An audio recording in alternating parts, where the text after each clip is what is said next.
Hello, it's 10 p.m. in Accra, midnight in Johannesburg, South Africa, and I'm Stephen NT. This is news at 10 on TV3 and 3FM 92.7. The bulletin is live from the news hub at Adisawe Kanda in Accra. Let's first start with the major news highlights of the day.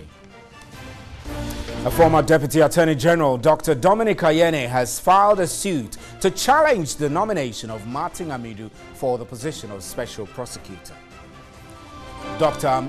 Ayeni, the National Democratic Congress MP for Bolgatanga East, is praying the Supreme Court to halt the appointments because 66 years old Martin Amidu is gone past the retirement age for public office holders.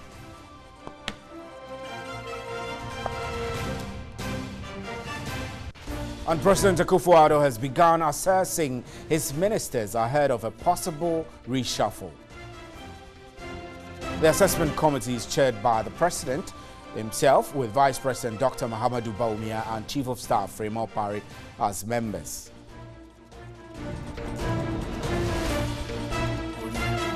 And the New Patriotic Party has warned individuals or groups within the party to stay away from buying the constituency election forms in bulk.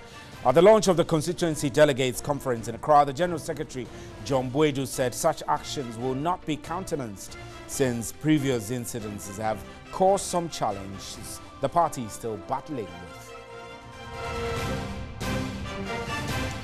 The Ghana Institute of Surveyors wants government to ensure boundaries of mining concessions are well demarcated before the ban on illegal and small-scale mining is lifted. President of the Institute, Surveyor Edwin Ado-Tawia, further proposed the miners should disclose the source of water to be used for the washing of the minerals to prevent miners from polluting river bodies.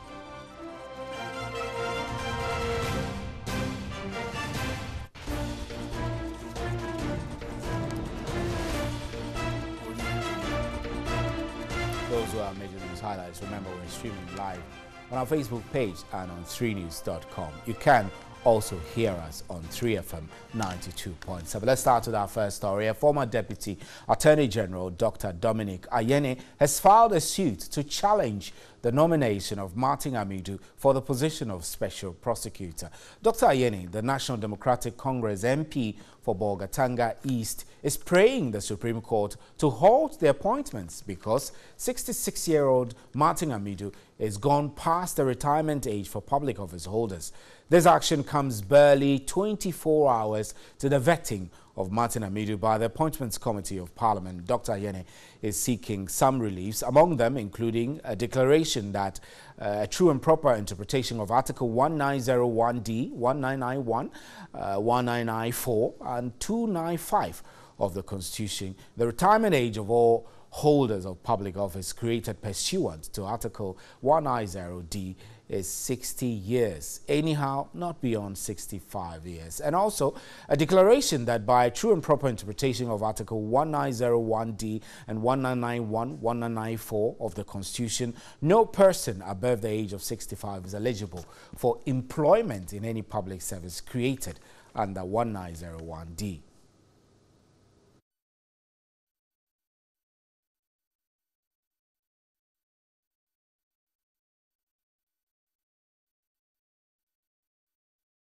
And my colleague Abu Isamoni spoke on News 360 with Dr. Dominic Ayeni to explain further his reasons for the suit. The primary one being that the integrity of the constitutional order that we have ordained for ourselves as a people must be upheld at all times. That informs the reason or the rationale behind the provision in Article 2 of the Constitution that confers a right on every citizen to take an action, to ensure that non-compliance with the Constitution is something that the citizens should not tolerate. The other reason why I think this is important is that when Parliament enacted the Office of the Special Prosecutor Act, it did not enact it as what the lawyers call an ad hominem legislation. It did not enact it with the Honorable Martin Amidu in mind. it enacted it as a statute of general application. And therefore, when an appointment is made, that appointment must conform to the letter and spirit of the statute. And I think that in this particular case, the appointment does not conform to the letter and spirit of the statute. That is why I have decided that it is the Supreme Court that can make a definitive, pronouncement on the constitutionality and legality of the appointment of Martin Amidu, given the fact that he has attained the age of retirement, the compulsory retirement age of 60, and then he's also above the 65 years, that is the age at which you can get an extension. Dr. Ine, is it your intention to stop the vetting tomorrow? If it is, Parliament is saying that the chairman of the Appointments Committee, the Honorable Jose Wusu, said they have not received copies of your suit. What is your response to that? First of all, I think that, the Speaker of Parliament and the leadership of Parliament, if notified of this suit, have to abide by the principle of law that you don't take an action which undermines or preempts the outcome of a suit that is pending before a court of competent jurisdiction. And private legal practitioner Martin Kpebu has also been speaking to my colleague Edward Kwabi on the suit.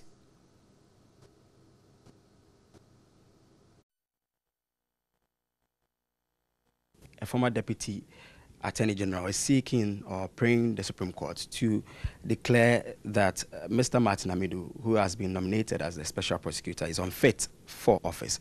This is because he's 66 years old, which is above the 65 years old that public office holders should be. I've been joined by legal practitioner Mr. Martin Kpebu to share his thoughts on this very issue. Good evening, sir, and thanks for your time. Now, first of all, many are confused whether or not the vetting of the special prosecutor will come on, considering the latest development to this issue. Okay. What are their ramifications? Okay. Basically, I should say, this is a question for Parliament to answer as to whether tomorrow the vetting would come off or not. But if I'm allowed to look at the precedents, we can hazard a guess. Looking at the way Parliament has operated in the past, it's unlikely that they would want to proceed with the vetting, because in the past, when Parliament has been seized with certain matters and Parliament discovered that the courts were also seized with the same matters, Parliament would usually decline jurisdiction and would say that since those matters have been placed before the courts of our land, the court should come out of its decision before Parliament would then, if any, proceed with the matter. So looking at past precedents, it's likely that Parliament will not proceed. Let's look at the content of this very case. They are arguing, or the lawyers for Dominic Aini, they are arguing Martin Amidu is 66 years old, which is a year older than the 65 years old required by a public service officer. Does this law or does this case stand? Okay. Once again, I should say that, because the matter is before the Supreme Court, as a lawyer, I'm not allowed to go into the merits. So I'll be careful not to go into the merits. But to the extent that the public prosecutor is supposed to have the same terms and conditions as a court of appeal judge, generally we can take notice of the fact that court of appeal judges retire at 70. So if Mr. Amidu is coming on the same terms and conditions as a court of appeal judge, then it's possible that it's 70 that should apply to him. Besides, it's not altogether clear to me that it is meant that the office of the public prosecutor is necessarily part of the public services of Ghana. It's quite a complex matter. I'm sure the court will be looking at that too, because if you go into the Constitution, you would see the list that's in Article 190. You see the list of the institutions that form the public service of Ghana. The public prosecutor is not part. So we'll leave all those to the Supreme Court. But from the look of things, even just for the Special Prosecutors Act, it appears that office has been described as an agency under government. What does that mean, being an agency?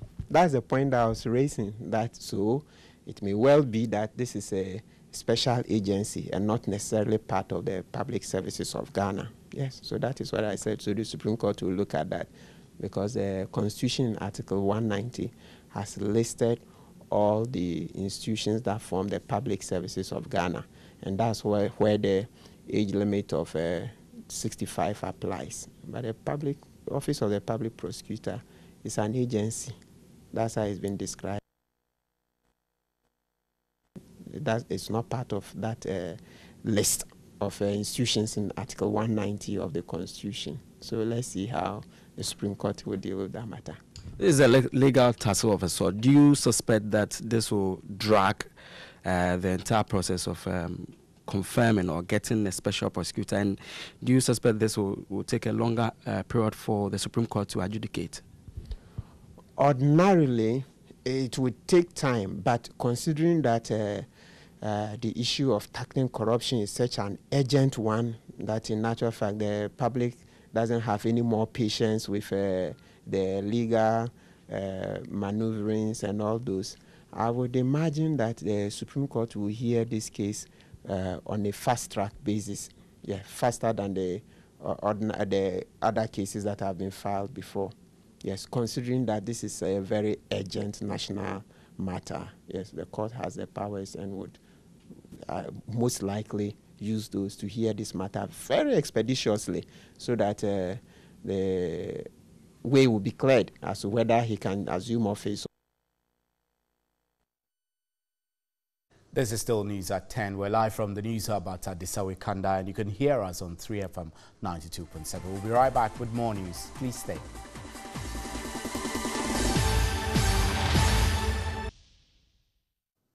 Right, welcome back. Now, utility service providers are demanding an upward adjustment in tariffs. The figures they're asking for translate into about 200% increases over what was approved in 2015. Their demand comes despite assurances from the President Akufo-Addo, that electricity tariffs for certain categories of consumers will be reduced effective January 2018. President Akufo-Addo on January 15th announced a 14% average reduction in electricity tariffs for some non-residential users with effect from January 2018. Non-residential tariff rate, which is the rate that includes all of you here, is being reduced by 14%. But at a joint consultative meeting organized by the Public Utilities Regulatory Commission, PURC, in Accra, utility service providers presented their proposals for upward tariff adjustment and justified the need for it. ECG is requesting a 64% increase in tariff from its current 22 pesos a unit to 36 pesos. Gridco 31% from its current 5.04 pesos per kilowatt per hour to 6.58 pesos, and Netco 7% from its current 0.631 pesos per unit to 0.67 pesos. The ECG justified the increment to enable it meet its operational cost, as it made losses in the previous year. ECG's tariff proposal is not largely about the numbers. It's about a structural reform. And that reform we are talking about will cover self-generation, what we call net metering, customers who want to generate power from renewable energy, and then also utilize the grid as backup. The MD for Ghana Water Company, Clifford Brymer, noted the company is on a path to reforms and should be given the needed support to enable it deliver on its mandate. We are using more chemicals now than the chemicals are not produced in Ghana. We import them. And if you use more chemicals, exchange rates losses, of course, your operation costs will go high. Ranking member for Mines and Energy, Adam Mutawakilu, was disappointed the VRA was not present at the meeting to present their proposals to enable the determination of the end-user tariff increment. ECG, last year, they've taken on board 2 power IPPs, which tariffs haven't been inputted into this. So that means they were using their distributing service charges to service. That's why we recorded almost 600 million debt in respect to ECG alone for 2017. I think that if we revamp them to be able to invest in their assets, it has a potential of reducing the technical losses. A stakeholder, Ken Ashigbe, disagreed with the utility service providers over their proposed increment. With the reduction in gas, the cost of gas, generation prices should come down, so that should cascade into all the utilities, reducing their cost of power. And we'd rather have a reduction in the cost of utilities rather than the 60-odd percentage that ECG is asking for. Right, let's do some discussion on this. Kojo Poku is an energy expert. He's joining us now. Good evening, Hi, Mr. good evening. Poku. How are you, Stephen? I'm fine, thank you. Happy New Year. Many happy returns, I know, but you are the big man, so big man. You don't see big men too often. No, maybe possibly have to pay some money before I get an appointment with you. But on a serious note, how easy or difficult will PURC's job be in this kind of demand, where the utility providers are demanding up to about 200% increment in tariffs? It's funny because there's always 2 sides to a story. I mean, when you hear the story of the utility companies, to start with, you think, oh, okay, the last increment was in 2015. At that time, the dollar was low. The dollar is high. They collect in cedis. They pay the IPPs in dollar. So they might be right in demanding for some increases. But when you now interrogate it further, ECG, when they charge you and I, is split into 2. There's a distribution charge and there is an energy charge. The energy charge is what ECG collects and pay the IPPs. The distribution charge is what ECG takes for their operations. Now, in the past, nobody has really interrogated the budget of ECG. I have always said, and why I support the private participation into ECG being given out to a concessionaire, is that I think ECG don't collect their revenue. And Ghana Water also? Ghana Water don't collect their revenue. All the utilities don't collect their revenue. ECG has a lot of, I wouldn't say mismanagement, but I think they have an attitude that doesn't bring out accountability to the people. So what PURC is saying is that, look, every year you go to PURC and ask for an increase. PURC look at the figures you give them and they increase. Government has made a proposal to PURC that, look, we have renegotiated some PPPs, power purchase agreements, and we think that there is some savings in the system that Ghanaians can enjoy. PURC have heard that, and they say, okay, now the utility companies, both Ghana Water and ECG, are asking for increases. What the PURC is now telling them is that, look, 2 things. If you are to increase your revenue collection, and the budget you make, let's take ECG for an example. ECG budget for 2018, if you look at it, PURC is saying that, look, we can't give you an increase in tariff with this kind of budget that you want to take money and go and spend on things that we don't think is to the benefit of Ghanaians. And there is this school of thought. And some of us are actually with that school of thought that, look, for the first time, let's publish the budget of ECG for all Ghanaians to see what ECG uses our money on. Because bear in mind, me and you owns ECG, okay? So if ECG keeps billing us and billing us and they're saying that, oh, yes, there is this money to be paid, this money to be paid. And we don't know what they spend their money on. So for once, let's ECG now publish their budget. So you don't think that they deserve the increment? No, if they do, look, the distribution charge might shrink a little. But that will not hurt the company if they do the house cleaning that PURC is asking them to do. What kind of house cleaning is? Well, increase your revenue collection. Okay, broaden the base. Don't just pile the increment on the few that you collect from. Check illegal connections. Yeah, check illegal collection. No, broaden the base of people you collect from, because there are a lot of people that they are not collecting the revenue from. Those on prepaid, they are all paying, but most people are not on prepaid. Okay, so that needs to be increased, that exercise. Then secondly, their budget. what they spend money on, that needs to be interrogated. ECG management has to look within and say, look. Do you have an idea what they spend the money on? Well, I have seen some figures going around, and it's really outrageous. I mean, and that is why some of us believe that, yes, they should, the government or PRC should force them to publish the budget for Ghanaians to see what outrageous some of these demands they are trying to make are. So government has made the proposition to PRC. PRC feels that this time it's not going to be business as usual. They want the utility companies, be it Ghana Water or ECG, to do house cleaning. And if they do the house cleaning and collect more revenue, they don't need the increases they're asking Ghanaians to pay. Me and you will be better off for it.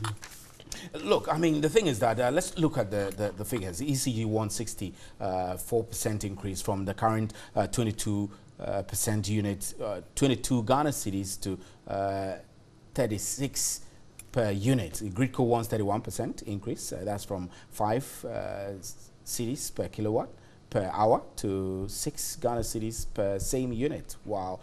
I mean, so my point is that considering the fact that the president just recently announced a reduction of 14%, really, why do you get the sense that the utility companies feel they deserve an increment? Well, the argument they are putting forward, and I can make the argument for ECG.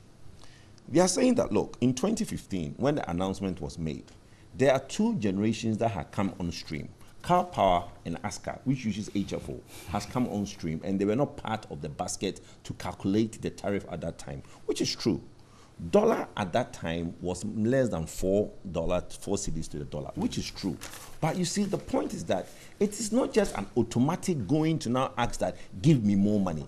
What are you using that money for? And that is why, though the argument for the calculation they are putting forward is valid, what PRC feel and government feel is that, look, one, the gas in Aboase there's been some reductions. They are thinking of moving Car Power from where it is now using HFO to the western region so it can start using gas. When that happens, there will be some savings in the system so that they will now get some relief in terms of monies that they are paying out. If ECG stop the excess expenditure, okay, which is the service, the distribution charge they get, and they do their house cleaning again, because look, at the end of the day, it is money. Look, when was the last time they even declared profit? They don't. And they will tell us that government is the biggest indebtor. We know. But for the last 2 years, have you put any prepaid meters in the SOEs and the MDAs that government has asked you to do? So don't tell us that government is biggest indebtor, government don't pay its debt. Government has told you, put the prepaid meters in the state-owned enterprises and the ministries and departments. You are not doing that. So government is challenging you. PLC is challenging you, ECG, that look, I'm not going to give you the increases that you need. If you think government don't pay its bill, cut them off. And Nanato or the minister is not going to stop you from doing your work. And if ECG will sit on their hands and not do that, they shouldn't come and ask me and you, who are already paying more, to pay more, because we can't. We've been promised that we're going to get a reduction, and I think rightfully so, Ghanaians deserve a reduction. So what's going to happen? I mean, we know that there was the Compact 2 agreement, arrangement, where private partnership is supposed to be involved in the management of ECG. We're not sure what's not making this take off as soon as possible. No, it's going to take off. It's a process. It's just that the process was delayed to the first quarter 2019. It was supposed to happen this year, 2018, but it is a process that's ongoing. It hasn't stopped. The second bid round happened. The request for proposal, RFP, has gone out. There are 4 companies now. They will now bring their proposals. The timeline that the government have set itself to sign the agreement is first quarter 2019. So, look, without a doubt, the private sector participation, ECG going out to a concessionaire, is going to happen. And if you are a company like ECG and you know that you're going to go under concessionaire, why would you do a budget to now say that you're going to employ 600 people within this short possible time? For more. So that's the point I was making. Why does ECG have to go through all of these demands, and when really we're waiting for the agreement to kick off in 2019? Which is not necessary. Some of us are saying that, look, concentrate on the task ahead.